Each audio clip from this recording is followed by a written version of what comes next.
신 분과 이렇게 인사합니다. 오직 의인은 믿음으로 말미암아 삽니다. 예. 오직 의인은 믿음으로. 예.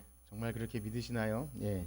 우리는 계속해서 우리가 교회에 나와서 예수님을 믿음으로 얻게 되는 최고의 복, 구원에 관해서 살펴보고 있습니다. 그렇습니다. 성경은요, 그 구원에 관하여 우리의 육신이 죽어서 마침내 죽어서 시작되는 것이 아니라 복음을 듣고 예수님을 구주로 영접하고 거듭난 성도들은 이미 이 땅에서 구원이 시작되었다. 그렇게 말씀해주고 있습니다. 그러하게 과연 그 구원이 어떻게 이 땅에서 시작되는가?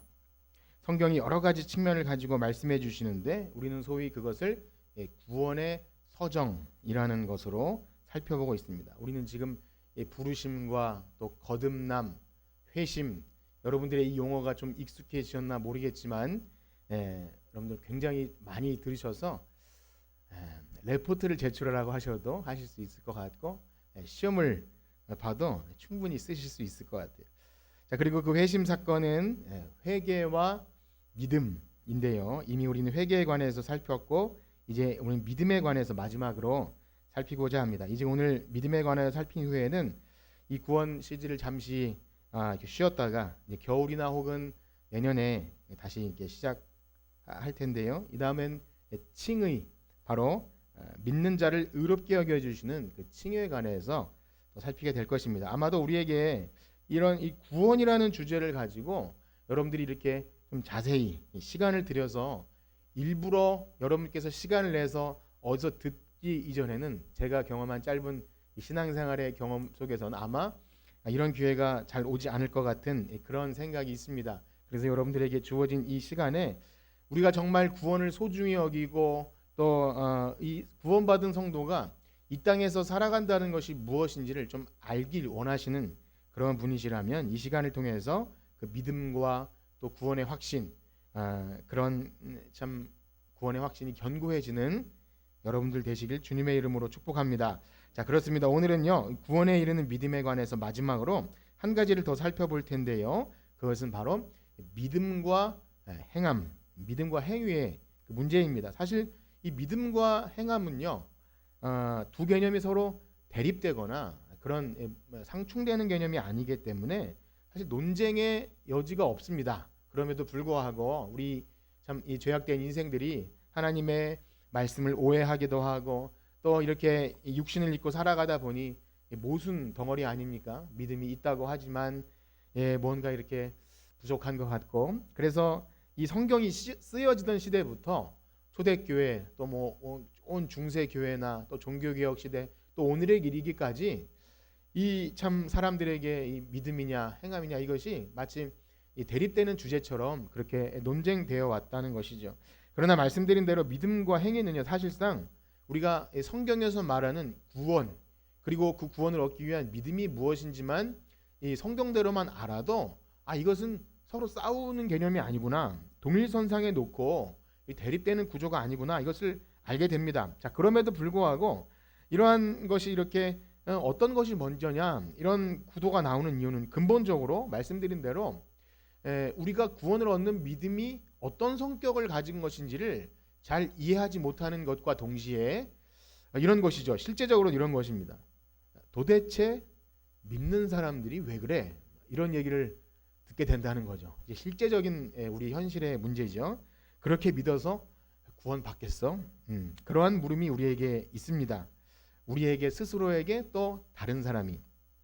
몇 년 전까지도 함께 신앙생활했던 한 형제가 있는데요. 참 이 물음을 집요하게 물었던 기억이 있습니다. 이렇게 함께 성경 공부를 하든지 혹은 그 주제가 십자가가 됐든 혹은 예수님이 됐든 무엇이 됐든 간에 이렇게 결국 이어지는 그 레파토리처럼 들려오는 물음이 뭐냐면, 나는 믿음이 있는지는 잘 모르겠고 난 믿음이 없습니다. 그런데 믿는다고 하는 당신들은 도대체 왜 그 모양입니까? 이렇게 모든 질문이 이렇게 이어질 때 사실 말문이 좀 막히죠.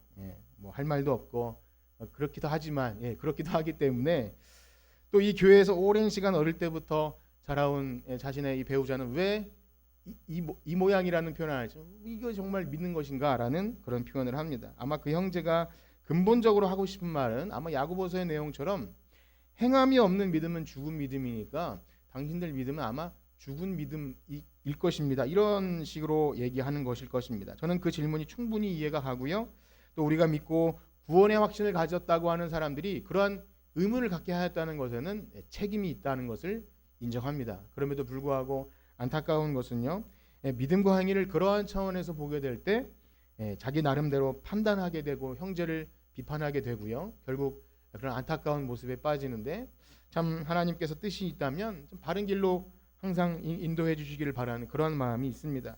그렇습니다. 우리 하박국서와 그 말씀을 인용한 로마서 1장 17절에 보면요, 오직 의인은 믿음으로 말미암아 살리라, 그렇게 기록하고 있고요. 그렇게 믿음과 삶을 연결하고 있습니다. 오직 의인은 믿음으로 말미암아 살리라. 그리고 야고보서 2장 22절에도 보면요, 믿음은 행함으로 온전하게 된다. 오늘 읽은 본문이죠. 믿음은 행함으로 온전하게 된다.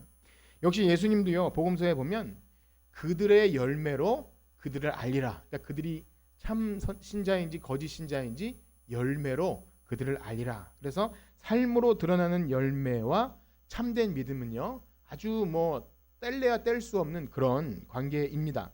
이처럼 성경은요, 참된 믿음과 행함을 결코 분리시켜서 말하지 않습니다. 그럼에도 불구하고 이러한 믿음과 행함이 마치 반대의 개념처럼 여겨지거나 어느 것이 더 중요한지를 따지는 문제는요, 말씀드린 대로 구원에 이르는 믿음, 그 성격에 대해서 지식적으로도 또 우리의 실제적으로도 삶의 그 신앙 형태, 그러니까 사실 지식과 삶이 같이 가야 되는데 지식이 조금 부족할 수도 있고 알지만 또 그렇게 못하는 경우도 있어서 그냥 뭉뚱그려서 막연하게 구원을 생각할 때 그 믿음이 어떤 것인지 희미한 것이죠. 그러나 성경은요, 행함으로 믿음이 온전해진다 말함과 동시에 너무나 많기 때문에 인용하지 않겠지만 율법의 행위로는 구원을 얻을 수 없다. 이것이 갈라디아서를 비롯한 이 바울 서신 전반에 나오는 율법의 행위로는 구원받을 수 없다. 이것이 아주 중요한 부분입니다. 그럼에도 불구하고 이 둘 간의 조화가 좀 잘 이루어지지 않아서 종교개혁의 중요한 가치인 오직 믿음을 부르짖을 때 굉장히 극단적으로 나갑니다. 마치 일체 행위가 부정되는 것 마냥 그렇게 이해를 해서 이것은 다른 로마 카톨릭이나 혹은 개신교 중에서도 행위를 강조하는 곳에서 종교개혁자들이 너무나 극단적으로 말을 했다, 이렇게까지 말을 해서 대립되는 것으로 해석하게 되고요. 그리고 한 교회 안에서도 이 아까 말씀드린 대로 믿음과 행함에 대한 잘못된 전제 때문에 교회의 하나됨이 깨지는 그런 문제도 발생합니다. 그렇기 때문에 오늘은요, 그렇다면 성경이 이 믿음과 행함에 대해서 어떻게 이야기하고 있는지를 함께 우리가 살펴보면서 우리의 이 구원에 이르는 믿음 그리고 행함, 그것의 확실한 지식 위에 서기를 간절히 축복합니다. 자, 먼저 지난주에 살펴본 것처럼 성경은요, 우리가 어떻게 하여야 구원을 얻을 수 있다고 말씀해 주십니까? 그 빌립보 간수에게 한 말씀에 의하면 주 예수를 믿으라, 그리하면 너와 내 집이 구원을 얻으리라. 이것은 변함없는 진리이죠. 예수님을 믿는 믿음으로만 우리는 구원을 얻습니다. 그러나 오늘 읽으신 야고보서 말씀에 보면 행함이 없는 믿음은 죽은 믿음, 그리고 행함으로 믿음이 온전해진다, 이런 말씀을 들으면 뭔가 믿음으로는 좀 부족하구나, 이런 오해를 하게 된다는 거죠. 그래서 사실상 이 본문의 의도를 잘 파악하지 못하는 것인데, 처음에는요, 이 종교개혁자 루터도 이런 표현을 합니다. 야고보서는 좀 지푸라기 서신이다. 약간 얕잡아 본 거죠. 우리가 행함으로 의롭다 받거나 구원 얻는 것이 아닌데 그 행함을 너무 강조했기 때문에 조금 유대교적인 그런 좀 복음적이지 못하다, 이렇게 했지만 사실 초기의 입장이었고요. 전혀 또 그런 것은 아닙니다. 자, 그러나 우리가 분명히 해야 될 사실은요, 믿음과 행함은 이 동일선상에 놓고 이 저울질하며 비교하는 대상이 아닙니다. 물론 이 말씀이 행함이 중요하지 않다는 의미도 결코 아니죠. 우리가 읽으신 대로 행함은 믿음을 온전하게 합니다. 그럼에도 불구하고 이 둘은 같은 선상에 놓고서 대립하게 우리가 그 이해를 하면 뭔가 많은 문제가 발생합니다. 왜냐하면 성경은요, 이 신자의 행함을 이야기할 때 언제나 그리스도와의 연합에서 이야기합니다. 그리스도와의 연합. 우리가 성경 말씀 한 구절을 읽을 텐데 여러 번 읽었던 말씀입니다. 요한복음 15장 4절 말씀입니다. 다 같이 한번 읽어보겠습니다. 시작. 내 안에 거하라 나도 너희 안에 거하리. 가지가 포도나무에 붙어 있지 아니하면 스스로 열매를 맺을 수 없음 같이 너희도 내 안에 있지 아니하면 그러. 아멘.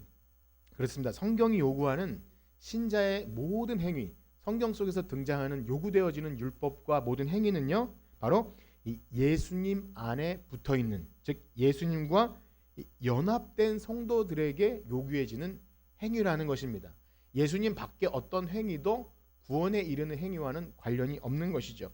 그래서 기독교의 구원은요, 예수님을 믿느냐 안 믿느냐의 문제입니다. 예수님을 뭐 당연한 얘기 같지만 예수님을 믿느냐 안 믿느냐, 즉 그리스도 안에 있느냐 그리스도 밖에 있느냐를 가지고 구원을 이야기한다는 것입니다. 그래서 대표적인 예로 사도 바울은 우리 최근에 본 에베소서 말씀에 보면 이것을 아주 극명하게 대조적으로 설명해 놓았는데, 우리 에베소서 2장 12절과 13절 이렇게 보시면 이 12절은 그때에 이렇게 시작하고 13절은 이제는 그렇게 시작합니다. 우리 한번 다 같이 읽어볼 텐데요.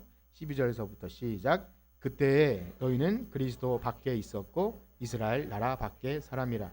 약속의 언약들에 대하여 외인이요 세상에서 소망이 없고 하나님도 없는 자이더니 이제는 전에 멀리 있던 너희가 그리스도 예수 안에서 그리스도의 피로 가까워. 아멘. 이제는 우리 이 세계에는, 이 세상에는 두 종류밖에 사람이 없는 것입니다. 어떻게 구분됩니까? 오직 그리스도 밖의 사람, 그리스도 안에 있는 사람. 쉽게 얘기하면 예수 믿는 사람과 예수님을 믿지 않는 사람.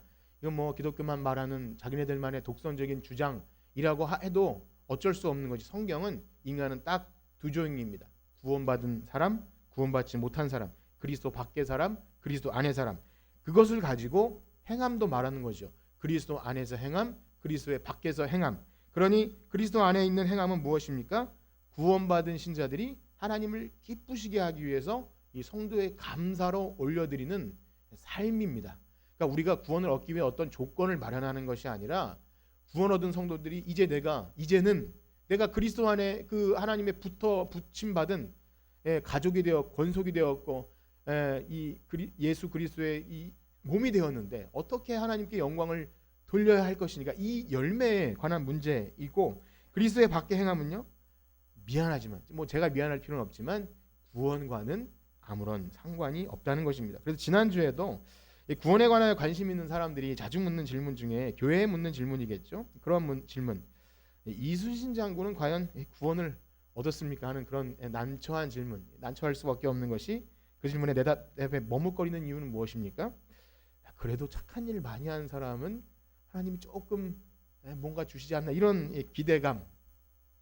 그러나 인간의 어떤 행위도 구원에 기여할 수 없다는 것을 우리는 그렇게 믿습니다. 그러나 이 믿음의 행위에 대한 성경이 말하는 중요한 차이를 이해하지 못할 때, 예를 들어서 말씀드린 대로 이 종교개혁 이전의 로마 가톨릭이나 뭐 지금의 천주교나 그 외에 이 개신교 안에 있는 행위 구원을 강조하는 어떤 교단들은요, 신자의 행위가 구원의 근거가 되는 것처럼 주장하면서 우리의 이 믿음의 심각한 오해를 발생하게 됩니다. 그렇습니다. 성경은요, 세상에는 의인이 없나니 하나도 없다고 이미 선포합니다. 세상엔 의인이 없나니 하나도 없다. 아무리 비교적 선한 일을 한다 할지라도, 의인이 혹 있을 수 있어도 그것은 구원에 이르는 믿음으로 갈 수 없고, 죄악 중에 출생한 어떤 인생들이 아무리 선한 일을 해도 하나님의 심판을 피할 방법이 없는 것입니다. 우리는 그것을 믿습니다. 그렇기 때문에 하나님은 처음부터 우리의 구원을 계획하시면서 그 어떤 행위의 요소를 구원과 결부시키지 않았습니다.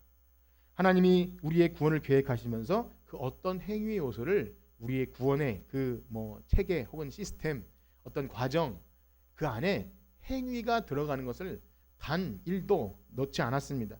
자, 우리는 이것을 믿어요. 우리의 구원이 행위와는 결코 상관이 없다는 것을 제가 강조하지 않아도 여러분들은 그것을 다 믿습니다. 그것이 왜 그러한가에 대해서 근데 조금 더 좀 성경이 말하는 방식으로 그래도 우리 참 이 개혁주의 이 교회에 참 다니는 우리 성도들, 장로교에 다니는 우리 정체성을 가진 성도들로서 이것이 왜 그런가를 성경이 말하는 방식대로 한번 살펴보도록 할 텐데요.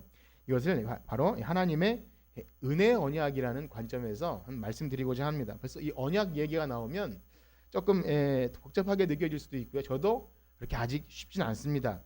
그래도 우리가 가진 이 중요한 신앙의 가치가 이 언약 안에 있다는 것을 가지고 설명할 텐데, 한번 이렇게 여러분들에게 여쭤볼게요.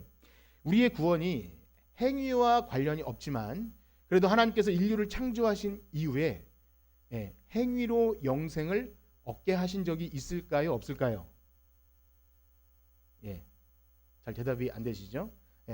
계속 강조한 바가 우리 구원과는 행위와 상관이 없지만 영생을 얻는 방법으로 행위가 연관이 있었을 때가 있었을까요? 없을까요? 있었습니다. 그때 언제일까요? 타락 이전에.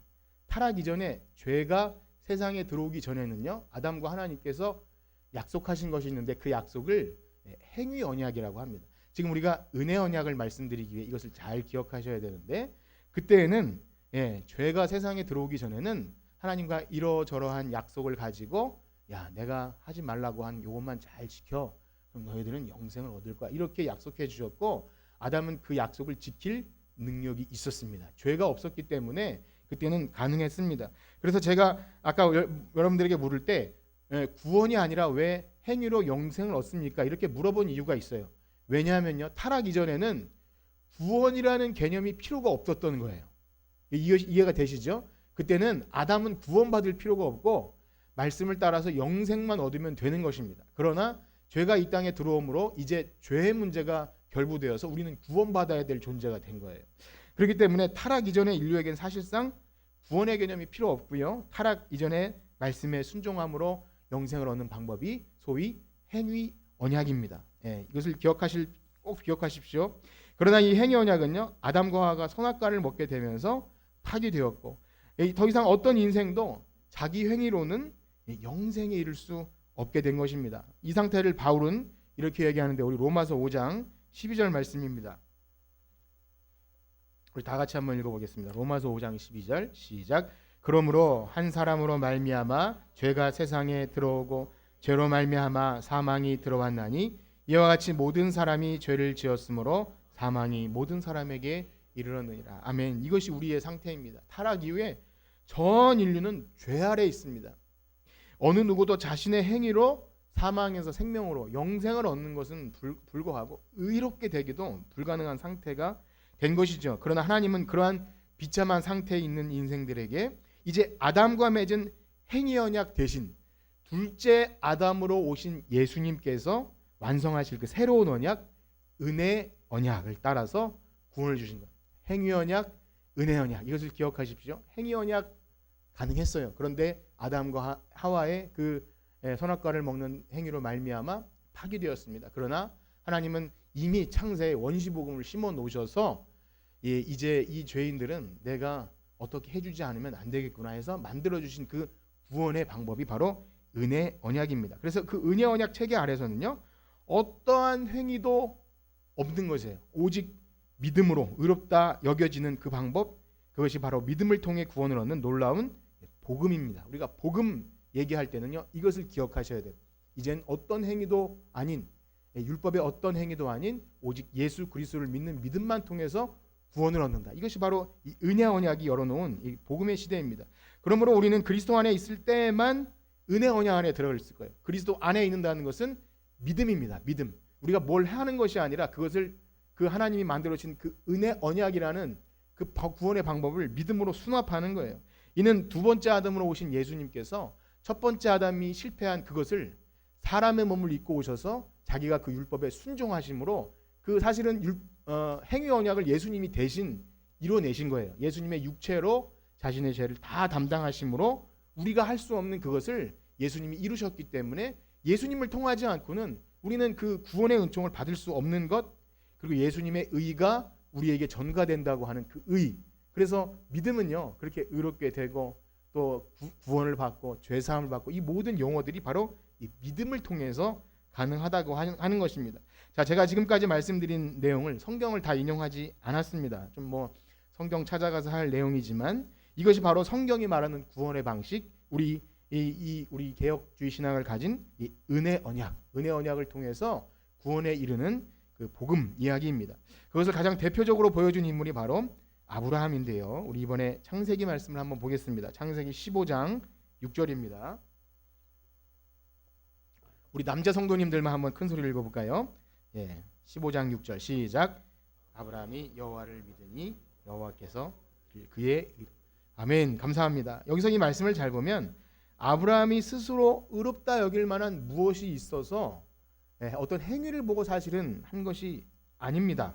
오늘 야고보서의 내용은 그걸 좀 오해하게 만드는데요. 사실은 창세기 내용을 우리가 잘 읽어보면 믿음의 조상, 히브리서에 나오는 그 믿음의 선진들의 면면을 다 살펴보면 어찌 이런 사람이 믿음의 조상일까 할 정도로 엉망진창이에요. 우리가 새벽엔 다윗 이야기를 읽고 있는데 아이들이 그래요. 다윗이 원래 이렇게 나쁜 사람이었나요? 이렇게 할 정도로 믿음의 조상, 또 예수님의 예표, 아브라함, 이삭, 야곱 이 사람들의 삶에서 어떤 구원을 얻은 행위가 드러나는 것은 없습니다. 그러나 어떻게 하죠? 하나님이 일방적으로 부르시고 이끄셔서 자꾸만 약속을 주세요. 원치도 않았는데 약속을 계속 주셔서 이루어지는 그 언약의 방식으로 믿을 수밖에 없게 만드세요. 그래서 아브라함이 야 내가 정말 바다의 모래처럼 또 이렇게 하늘의 별처럼 자식 줄 거야. 아멘. 그렇게 하니까 너가 날 믿었으니까 의롭게 여겨줄게. 이 여겨주시는 거예요. 창세기에도 여겨주심, 로마서에도 의롭게 여겨주심.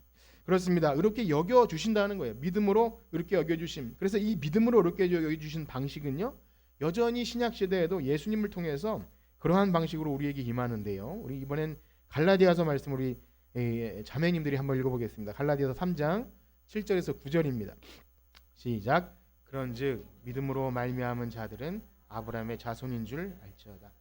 또 하나님이 이방을 믿음으로 말미암아 의로 정하실 것을 성경이 미리 알고 먼저 아브라함에게 복음을 전하되 모든 이방인이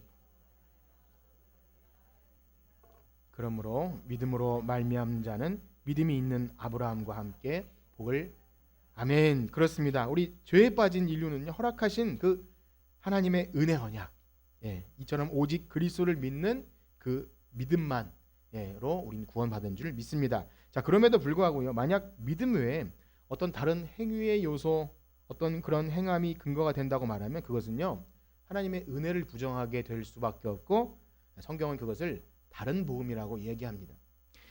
그렇다면 오직 믿음이라고 했음에도 왜 성경은 믿음에 여러 가지 수식어를 붙여서 우리를 좀 헷갈리게 할까요? 예를 들어서 사랑으로 역사하는 믿음, 행함이 있는 믿음, 또 온전한 믿음, 그렇게 믿음이 좀 자라나야 하고 뭔가 믿음이 부족함이 있고 그런 말씀을 들을 때 이런 모든 말씀에 대해서는 우리 또 지난주에 했던 그 믿음의 정도가 있고 또 이렇게 자라나야 한다는 것, 그런 것을 또 미리 아실 필요가 있겠죠.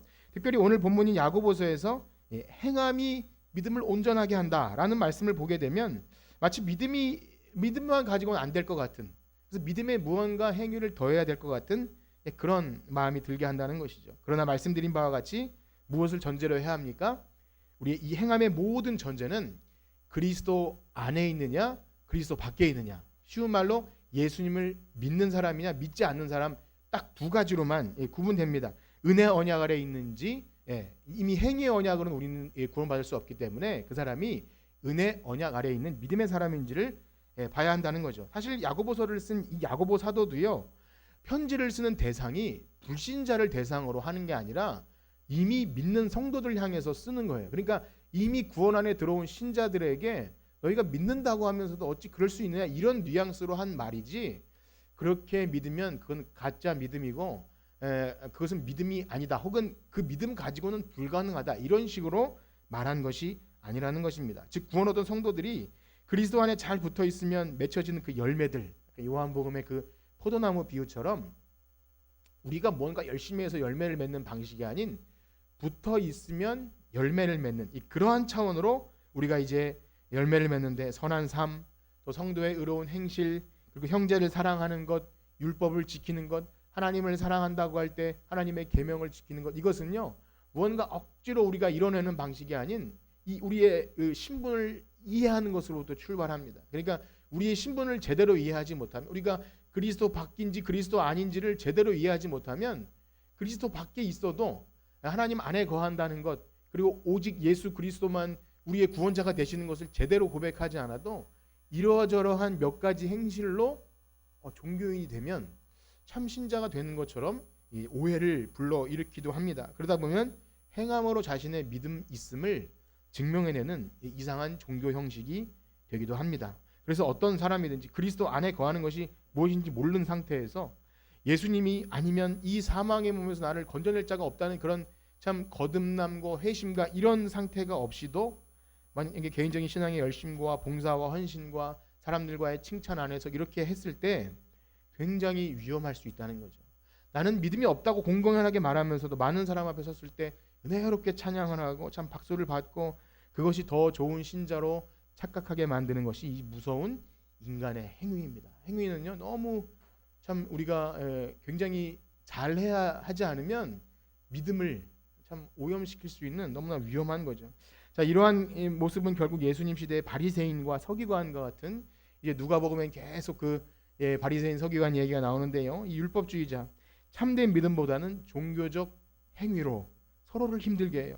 심지어는 자기 기준에 미치지 못하는 어떤 대상을 향해서 믿음이 없다, 넌 구원받지 못한다, 이렇게 막 이런 말하는 지경에 이르는 것은 굉장히 무서운 불신앙이고 십자가의 원수로 행하는 것입니다. 그렇습니다. 이처럼 믿음과 행위의 관계를요, 그리스도와 연합의 관계, 아까 말씀드린 그 은혜 언약, 성경이 말하는 은혜 언약이라는 방식으로 이해되어져야만이 참된 믿음에서 나오는 그 참된 삶, 행위가 나오는 것이고요. 바로 믿음으로 구원 얻은 영광을 풍성하게 누리는 행위가 되는 것입니다. 그 행위가 나를 높이거나 아니면 나의 공로를 쌓는 방식이 아니라 함으로써 하나님께 은혜를 더 많이 받고 하나님께 영광이 돌아감으로 기뻐지고 또 그것을 통해서 복음이 증거되고 또 내 구원의 확신이 넘쳐나는 그런 풍성한 구원의 삶으로 연결되는 행함이 되는 것이죠.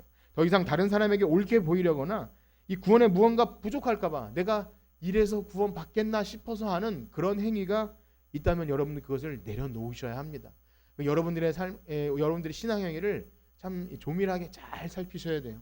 그래서 묵상하는, 기도하는 시간에 말씀을 듣고 그러한 시간이 꼭 있으셔야 됩니다. 내가 뭔가 열심히 하긴 하는데 내가 이래가지고 될래나, 이런 방식 있지 않습니까?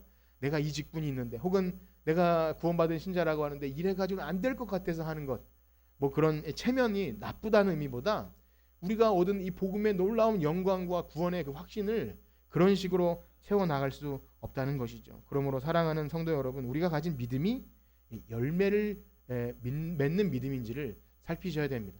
참된 믿음은 열매를 맺는데 말씀드린 대로 다른 사람이 보기에 평가받는 방식이 아닌 내가 스스로 확증하는 거죠. 내적인 확신을 가지고 그래, 내 믿음이 나를 가만히 있을 수 없게 하는 거예요. 기도하게 하고 말씀 보게 하고 또 죄를 지을 때 성령이 내 안에서 불편하게 만들어서 그렇게 성령님과 동행하게 하는 이 모든 것. 그래서 믿음은요, 또 믿음에 관한 그 세 가지 요소 기억하십니까? 지적으로만 동의가 아니고 내 마음속에 깊은 그런 확신, 아멘 하면서 그건 것과 동시에 어떻게 되죠? 전인격적으로 이제 예수님을 따르는 삶으로 연결되어야 하는 것입니다. 참된 믿음은 예수님과 함께하는 그 삶으로 연결되죠. 그렇습니다. 우리가 이러한 믿음의 열매들이 있는지 여러분 말씀을 들으시고 다른 사람과 나누지 않아도 괜찮습니다. 여러분들의 삶에 내가 믿는다고 하는데 이런 것이 없는 것, 혹은 그냥 행위는 있지만 그것이 정말 이 오늘 말씀드린 이 믿음에 근거한 것이 아닌지를 살피는 것 굉장히 중요합니다. 다른 사람은 어찌하든지 우리는 그것을 신경 쓸 필요가 없어요. 그것은 그 사람과 하나님과의 관계입니다. 오직 여러분 자신을 생각하시면서 바로 나 자신이 이 믿음 앞에, 말씀 앞에 분명히 서셔야 됩니다.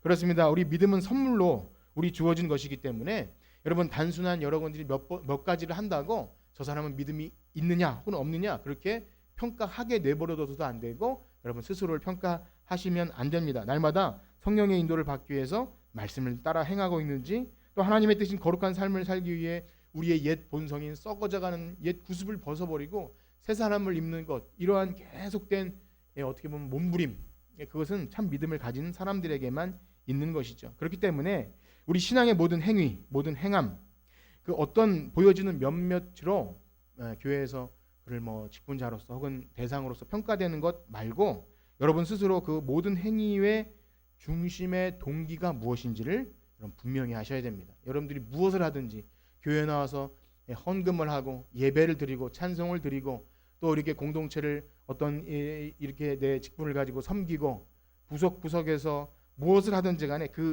이 동기, 근본적인 동기는 도대체 무엇입니까? 아무리 무엇을 열심히 해도 만약에 자신의 체면이나 명예나 혹은 자신의 공로를 쌓아서 인정받으려는 혹은 그렇게라도 유지하고자 하는 마음으로 하면 그것은 참 힘든 거죠. 무거운 짐이 될 수밖에 없는 것입니다. 그렇습니다. 우리가 가진 믿음은 사람들 보기에 좋은 충실한 그런 종교인이 되는 것을 목적으로 우리에게 주신 것이 아닙니다. 우리 그래서 모든 믿음의 행위는 오직 하나님을 기쁘시게 하며 하나님께 영광 돌리는 거예요. 그렇다고 뭐 사람은 볼 필요가 없다 이런 말씀이 아니라 여러분 사람이 보든지 안 보든지 평가가 어떻든지 하나님을 기쁘시게 하는 것인지 그것은 보여지는 겉모습이 아니라 나의 신앙의 동기, 내가 무엇을 하든지 그 동기가 하나님 앞에 그 믿음에 의한 것인지를 근본적으로 확실히 하셔야 됩니다. 만약에 그럴 때 정말 이 동기가 분명해야 여러분들이 주님 앞에 하는 헌신과 봉사와 또 예배와 모든 시간과 물질을 드는 일이 있어서 그것이 짐이나 부담이 아니라 점점 더 이 구원의 풍성함을 더 확실하게 해줄 것을 믿습니다. 여러분 그러므로 여러분들이 하는 모든 행위에 있어서 이것을 분명히 하셔야 여러분들의 신앙에 정말 이것은 이 영적인 건강과 밀접한 관련을 맺습니다. 그렇습니다. 누가 보든지 안 보든지 관계없이 우리를 사랑하셔서 아들을 십자가에 달려 대속물로 주신 그 예수님 한량없는 은혜와 사랑 때문에 하나님을 기쁘게 해야겠구나, 형제를 사랑해야겠구나, 그런 근본적인 동기가 여러분들 가운데 있기를 축복합니다. 그러므로 사랑하는 성도 여러분, 예배 시간마다 여러분들의 예배와 삶, 또 집에 돌아가서의 모든 삶, 그것을 구석구석 면밀히 살피십시오. 우리 뭐 적어도 좋고 매일 성경을 통해서 확인하셔도 좋고 그냥 우리 지금 아이들 많이 하는 말로 멍하다가 일주일 있다가 오지 마시고 정말 이렇게 여러분들의 삶을 꼭 돌아보십시오. 묵상하고 또 그것이 예배입니다. 여러분들의 삶의 한 걸음 한 걸음 속에서 나의 믿음과 행함의 모든 동기들이 그리스도 안에 있는 것인지를 밝히는 것 너무 중요한 것입니다. 바라기는요, 그렇게 우리의 모든 신앙 행위들이 바른 믿음 안에 있을 때 여러분들의 삶의 그 믿음의 열매들이 풍성하게 열매를 맺고 하나님을 기쁘시게 하고 또 함께 신앙생활하는 성도들로 하여금 또 기쁨을 나눠줄 수 있는 그러한 이미 구원을 얻은 신자의 그 감사의 삶을 살아가는 여러분들 되시기를 주님의 이름으로 축복합니다. 아멘. 기도하겠습니다. 하나님 아버지, 우리와 같은 비참한 상태에 있는 죄인들에게 우리가 행한 바 의로운 행실이 아닌 오직 예수님을 믿는 믿음을 통해 구원을 얻는 은혜 언약 아래 있게 하시니 감사합니다. 성령님, 우리가 복된 이 구원의 사실을 잊지 않도록 우리의 마음과 생각을 지켜주시고 우리의 행위도 지켜주시옵소서. 너무나 변질되기 쉽고 부패하기 쉬운 것이 우리의 마음인지라 그 복된 은혜로 시작했다가 행위로 마치는 것이 우리의 미련함입니다. 우리가 하나님 나라에 가기까지 이 구원에 관한 올바른 지식을 가지고 우리의 믿음과 행함이 온전히 그리스도 안에서 나타나는 열매를 맺고 하나님을 기쁘시게 하는 우리 모두가 되게 하여 주시옵소서. 예수님의 거룩하신 이름으로 기도드립니다. 아멘.